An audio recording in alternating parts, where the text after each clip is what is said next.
నిజాంపేట మండల తహసీల్దార్ కార్యాలయాన్ని Medak additional collector Nagesh సందర్శించారు.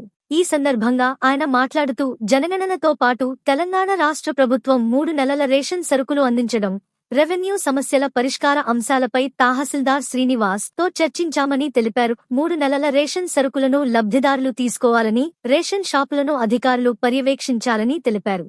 ఈ కార్యక్రమంలో డిప్యూటీ తహసీల్దార్ రమ్యశ్రీ, సిబ్బంది తదితరులు పాల్గొన్నారు. నిజాంపేటకు సంబంధించిన తహసీల్ ఆఫీస్లో మరి సెన్సస్ వర్క్ కూడా నడుస్తూ ఉంది. వాస్తవానికి జనాభా కాడ దానికి సంబంధించి బేసిక్ వర్క్ మనకు హెచ్ఎల్బీస్ హౌస్ లిస్టింగ్ ఇష్యూస్ మీద డెస్క్ జాబ్ చేస్తూ ఉన్నారు. అదేవిధంగా ఇన్స్ట్రక్షన్స్ ప్రకారం కూడా మన ఎన్యూమరేటర్స్ ట్రైనింగ్ ఇస్తాం. ఆ తర్వాత డైరెక్టర్ సెన్సస్ ప్రకారం ఇన్స్ట్రక్షన్ ప్రకారం తదుపరి చర్య తీసుకోవడం జరుగుతుంది. ఆ ప్రిపరేటరీ అరేంజ్మెంట్స్లో ఏ విధంగా ఉన్నదని ఇవాళ రావడం జరుగుతుంది. దానిలో భాగంగా కొంత ఎక్సైజ్ చేశారు, వాటి పరిశీలిస్తాను.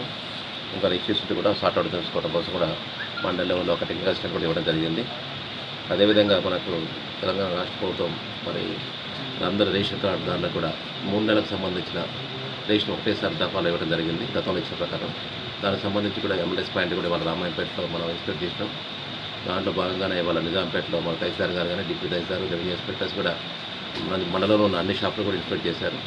వారికి రావాల్సిన బియ్యం కూడా వచ్చినవి. మరి కార్డు